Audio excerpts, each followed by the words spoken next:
اللہ شریکوں سے پاک، اللہ شریکوں سے ہاں۔ رب نے کہا میرے فرشتوں گواہ رہ جاؤ، میں نے انہیں معاف کر دیا۔ اللہ یہ تو آپ آئے ہیں، 11 مہینے تیرے در پہ آئے ہی کوئی نہیں، ان کے لیے یہ تو غلطیوں میں زندگیاں گزارتے رہے۔ عرش والا کہتا ہے گواہ رہ جاؤ، بدلت سیئاتہم حسنات۔ سبحان اللہ۔ یقیناً اللہ کے ہاں اتنا قرب مل جائے گا، اتنی نزدیکی مل جائے گی، اتنی عظمت، رفعت اور بلندی مل جائے گی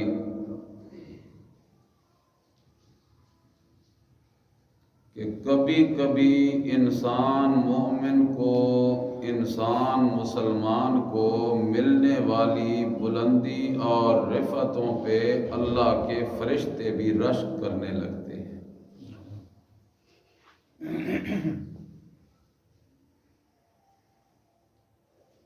حدیث مبارکہ کا عنوان بڑا عظیم ہے،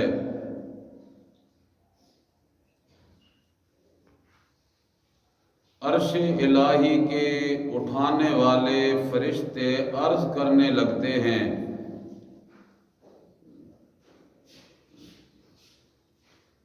جب پوری کائنات کا اکیلا خالق، پوری کائنات کا اکیلا مالک، پوری کائنات کا اکیلا رازق، پوری دھرتی کے دلوں کے حال جاننے والا اکیلا میرا رب، سب کی بولیوں کو سننے والا، سمجھنے والا، سب کی خواہشوں کو ان کی چاہت کے مطابق پورا کرنے والا میرا اللہ جب اعلان کر کے کہتا ہے میرے مقرب ملائکہ انظروا الی عبدی، ذرا دیکھو میرے بندے کی طرف، حالت کیا ہے میرے بندے کی، کبھی قیام ہے، کبھی رکوع ہے، کبھی سجدہ ہے، کبھی قعدہ ہے، کبھی دعا ہے، کبھی استغفار ہے، میرے در کا بن کے میرے در کا مانگت اور سوالی بنا بیٹھا ہے، اپنا سب کچھ اس نے تج دیا ہے میری رضا کو حاصل کرنے کے لیے۔ میرے عرش کے حامل فرشتوں گواہ رہ جاؤ، قد غفرت لہم، میں نے انہیں معاف کر دیا۔ آئے ہیں تیرے در پہ،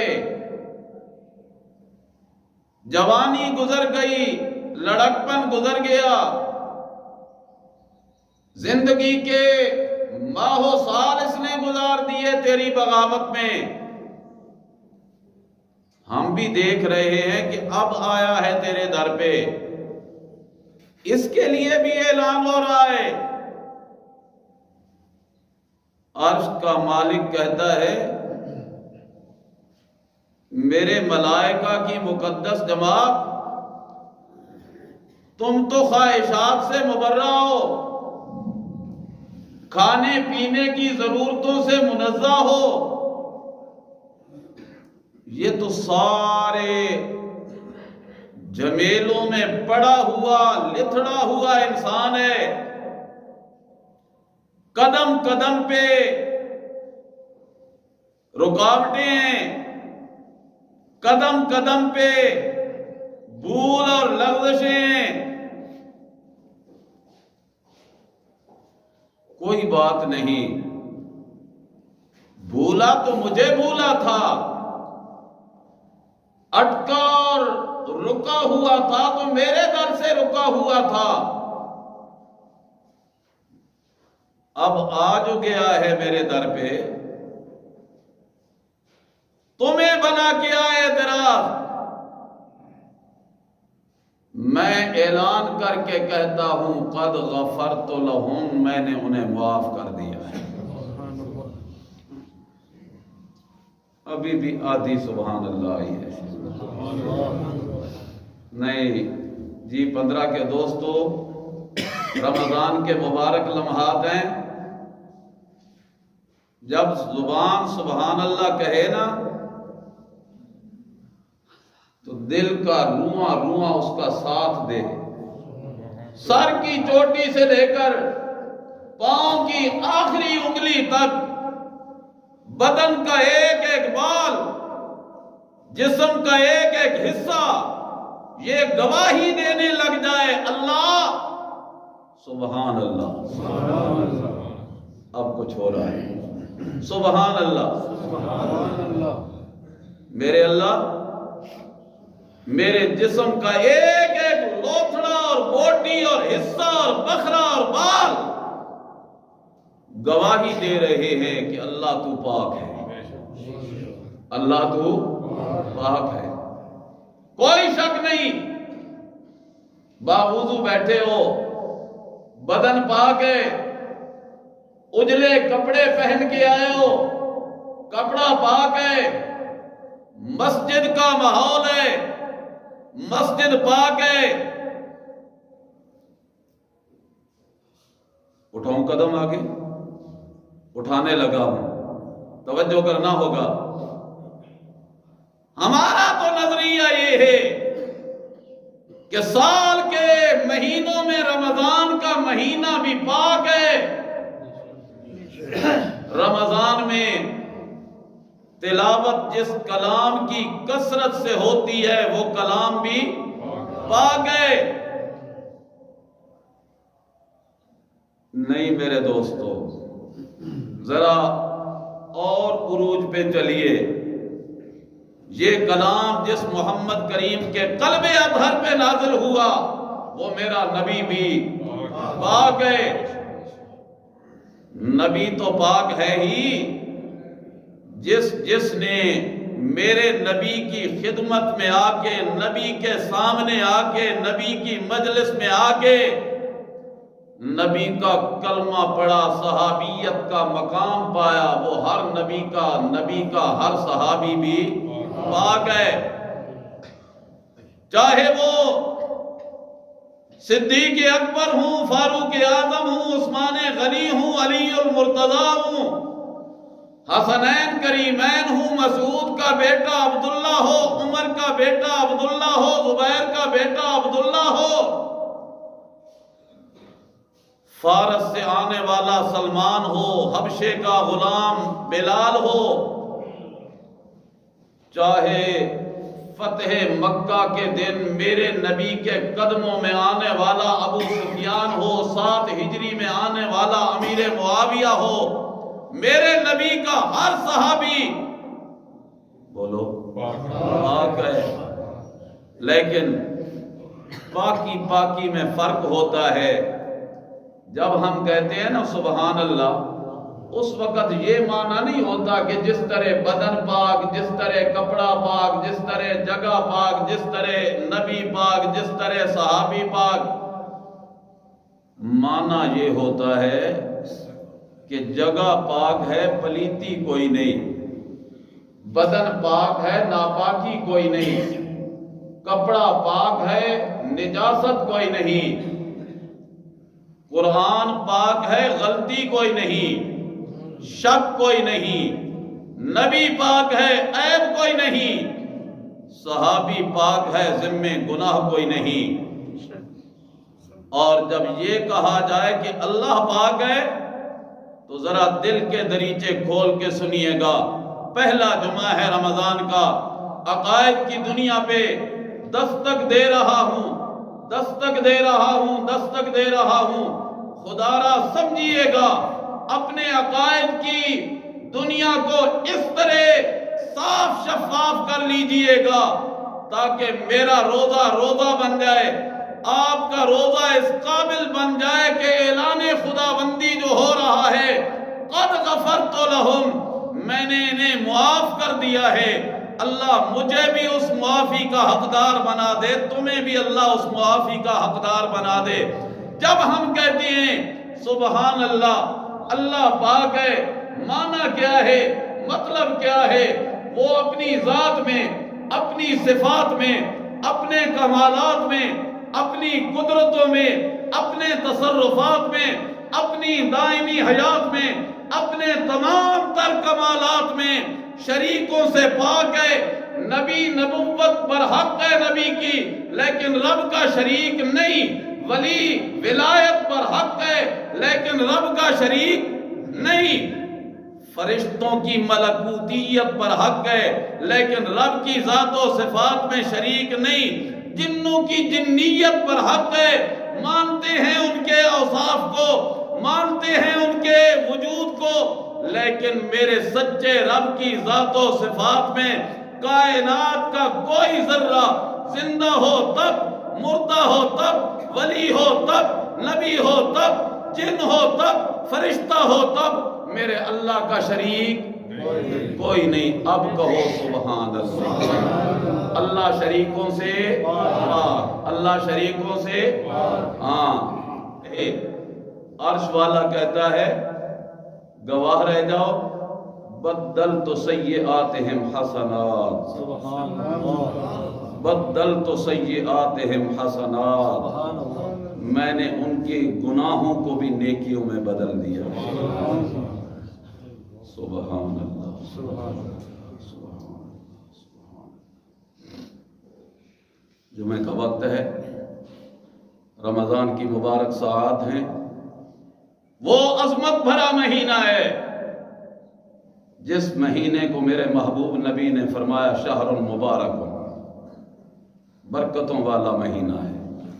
جس مہینے کے بارے میں میرے نبی کی سچی زبان سے یہ سچا اعلان ہوا، شہر عظیم، عظمت والا مہینہ ہے، جس ماہ مبارک کے لیے نبی رحمت نے فرمایا صلی اللہ علیہ وسلم شہر المواسات، ہمدردی کا مہینہ ہے، غمخواری کا مہینہ ہے، دوسرے کے بجھے ہوئے چولہوں کو جلانے کا مہینہ ہے، دوسرے کے لگے ہوئے پیٹوں کو بھرنے کا مہینہ ہے، دوسرے کے خشک ہونٹوں کو ترک کرنے کا مہینہ ہے، ہمدردی کا مہینہ ہے۔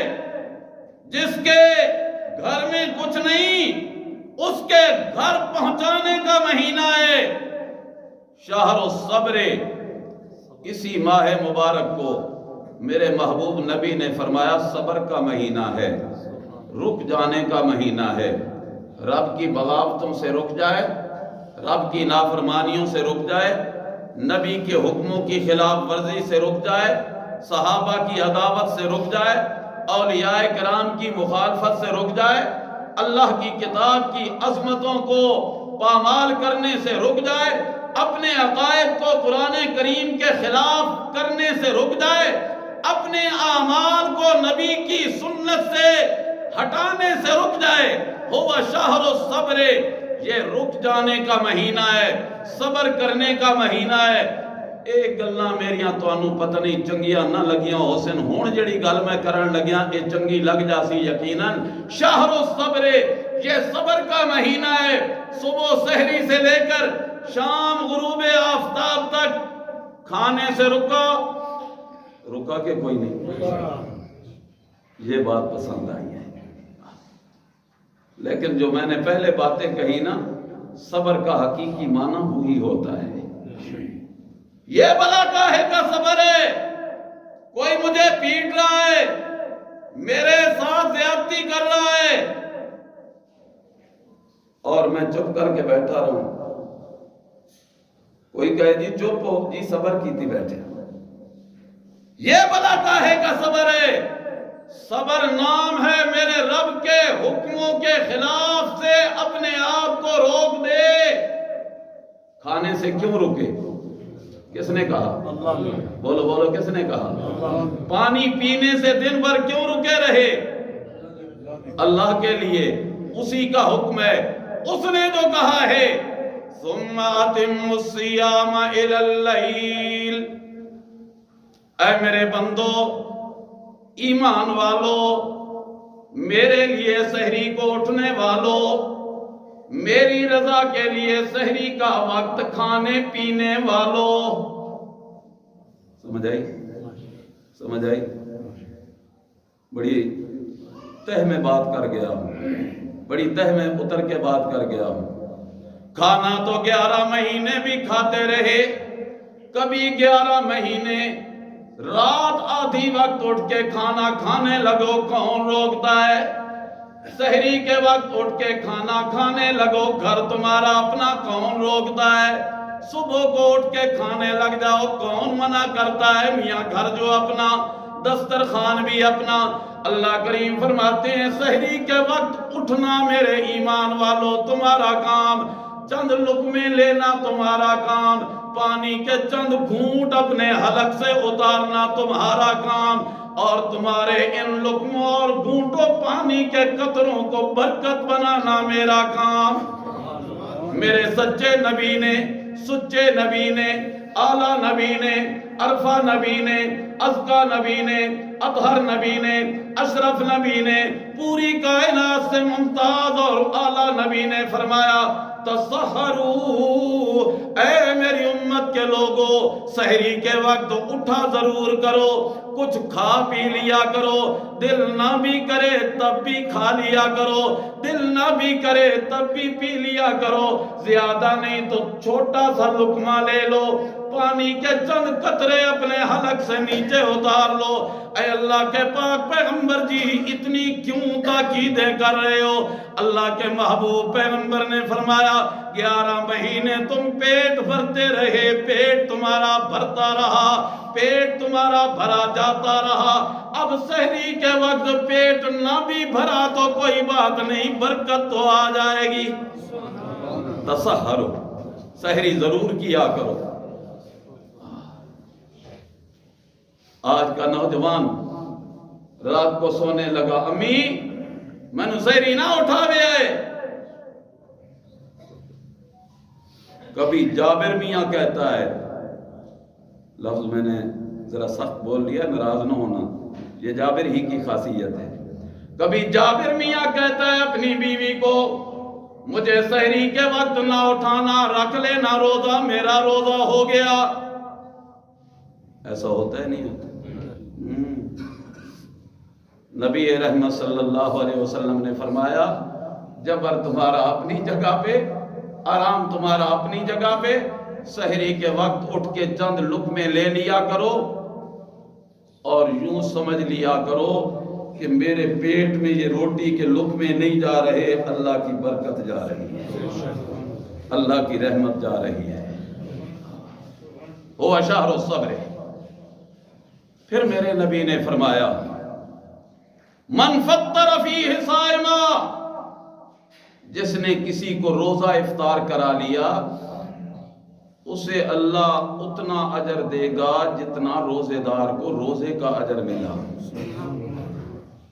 ابھی آدھی سبحان اللہ ہوئی ہے، فکر پڑ گئی نا جی روزہ ساڈا افطار کرائیے تے ساڈے روزے دا اجر او لے جائے جس نو افطار کرایا، پھر ہمارے پلے کیا رہ گیا؟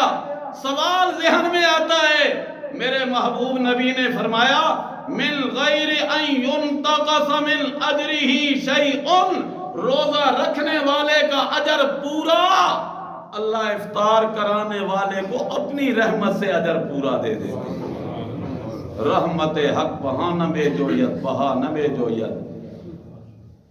صحابہ عرض کرنے لگے یا رسول اللہ لیس کلنا یجد ما نفطر بہ الصائم، ہم میں سے ہر ایک کے پاس تو اتنی وسعت نہیں ہوتی کہ دوسروں کو روزہ افطار کراتے پھریں. یا رسول اللہ پھر ہم تو محروم ہو گئے اجر سے. میرے نبی نے فرمایا یار رحمتوں کا دریا بہ رہا ہے، رحمتوں کا دریا بہ رہا ہے. وہ جو قرآن میں رب کہتا ہے نا ما ارسلناک الا رحمت للعالمین، میرے نبی کو میرے رب نے رحمت للعالمین بنا کے بھیجا. اگر توجہ تھوڑی سی دل کھلا ہوا ہو تو نبی کا مجسم برحمت ہونا اچھی طرح سمجھ آ جاتا ہے۔ صحابہ سوال کرتے ہیں یا رسول اللہ لیس کلنا یجد، ہم میں سے ہر ایک کو اتنی وسعت نہیں ہوتی کہ دوسروں کو افطار کراتے پھریں۔ نبی رحمت صلی اللہ علیہ وسلم نے فرمایا دسترخوان پہ پانی پڑا ہوا ہے، پانی کا گلاس اٹھا کے دوسرے کے ہاتھ میں پکڑا دو، اللہ روزہ افطار کرانے کا ثواب دے دے۔ سبحان اللہ سبحان اللہ سبحان اللہ سبحان اللہ۔ اب کوئی معنی سمجھ آیا سبحان اللہ کا؟ بشرطے کہ عقیدہ اسی طرح کھڑا ہو، نظریہ پکا ہو، اور اگر نظریاتی بنیادیں کمزور ہیں، خیال یہ پڑتا ہے دل میں میرا بابا بھی دیکھتا ہے، میرا بزرگ بھی دیکھتا ہے، وہ بھی میری سنتا ہے، وہ بھی میری حاجتوں کو پورا کرتا ہے، پھر رمضان نہیں بیت اللہ کا طواف بھی کر کے آئے گا تو فائدہ کچھ نہیں ہوگا۔ اپنے روزے کو کارآمد بناؤ، جس رمضان کے لیے میرے محبوب نبی نے فرمایا یہ 12 مہینوں کا سردار مہینہ ہے۔ یہ ہمارا جسم ہے نا، ہاتھ ہے، پاؤں ہیں، دل ہے، دماغ ہے، ہاتھ کٹ جائیں اللہ نہ کرے، آنکھ نکل جائے اللہ نہ کرے، کان کٹ جائیں اللہ نہ کرے، پاؤں زخمی ہو جائیں اللہ نہ کرے، زندہ رہتا ہے یا مر جاتا ہے؟ زندہ رہتا ہے، علاج بھی ہوتا ہے، لیکن دل کی دھڑکن بند ہو جائے تو پھر کیا ہوتا ہے؟ پھر ہاتھ کام کرتے ہیں، آنکھ کام کرتی ہے، پاؤں سے چل سکتا ہے، آنکھوں سے دیکھ سکتا ہے توجہ؟ کانوں سے سن سکتا ہے؟ نہیں سن سکتا، نہیں سن سکتا، نہیں سن سکتا۔ پھر توجہ کیجئے گا، معلوم ہوا کہ جس طرح اس ہمارے جسم کی کل پرزوں اور مشینی اس وجود کا سردار میرے رب نے دل کا لوتھڑا بنایا ہے، جس کے لیے رسول رحمت صلی اللہ علیہ وسلم نے فرمایا جب یہ لوتھڑا دل کا ٹھیک رہتا ہے سارا وجود ٹھیک رہتا ہے، اور اگر یہ فاسد ہو جائے تو سارا جسم بیکار ہو جاتا ہے۔ سمجھیے گا ذرا، رمضان کو میرے محبوب نبی نے سال کے 12 مہینوں کا سردار بنایا ہے، اگر یہ مہینہ بھی ہم نے تباہ کر دیا تو پھر ہماری زندگی بیکار ہے، ہماری زندگی کارآمد نہیں ہے۔ ہاں، اس مہینے کو اس نیت کے ساتھ کارآمد بنا لو، اللہ ہم اس مہینے تیری رضا میں وقت گزار رہے ہیں، ہمیں پوری زندگی اپنی رضا میں وقت گزارنے والا بنا دے۔ نیت یہ ہونی چاہیے، ارادہ یہ ہونا چاہیے، اور ارادوں پہ بھی اللہ کبھی کبھی اجر دے دیتا ہے، اور اتنا بڑا اجر دے دیتا ہے۔ صرف 2 منٹ ایک نبی کا فرمان سنا کے ختم کرنے لگا ہوں۔ نبی رحمت صلی اللہ علیہ وسلم نے ایک دفعہ منظر پیش کیا قیامت کا، اور فرمایا کہ رب کا دربار لگا ہوا ہے، اللہ کے دروازے پہ ایک شخص پیش ہوتا ہے، رب کریم فرماتے ہیں اس شخص کے کھاتے میں اتنی مسجدیں بنانے کا اجر لکھ دو، اس کو اتنا مال میری راہ میں لٹانے کا اجر دے دو۔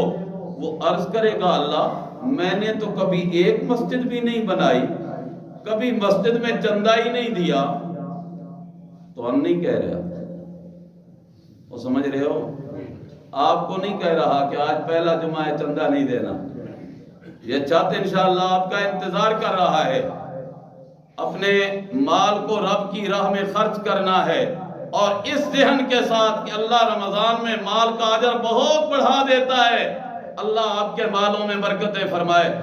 عرض کرے گا اللہ میں نے تو کچھ نہیں بنایا، میں نے تو تیری راہ میں کوئی خرچ نہیں کیا، آج میرے کھاتے میں اتنا مسجدیں بنانے کا اجر کیسے آ گیا، تیری راہ میں خرچ کرنے کا اجر کیسے آ گیا؟ رب کریم فرمائیں گے میرے بندے مطمئن ہو جاؤ، میں تو تیرا دل جانتا تھا، میں تو تیرا دل جانتا تھا، تیرے پاس مال نہیں تھا، تیرا دل کہتا تھا اللہ اگر مجھے مال مل جائے تو میں بھی تیری مسجدیں بناؤں، اللہ اگر مجھے مال مل جائے تو میں بھی تیری راہ میں خرچ کر کے غریبوں کی خدمت کروں۔ تو نے جو یہ ارادے کر رکھے تھے، نیت تیری درست تھی، اور میں اللہ تو دل کے دھڑکنوں کو جانتا جانتا ہوں میں تیری دل کی دھڑکنوں پہ آج تجھے اتنا اجر دے رہا ہوں۔ اللہ کرے رمضان کا مبارک مہینہ ہمارا خیر و عافیت سے گزرے اور اس نیت اور ارادے سے گزرے کہ انشاءاللہ اللہ رمضان بھی تیری رضا میں گزاریں گے، ساری زندگی تیری رضا میں گزاریں گے۔ وآخر دعوانا ان الحمدللہ۔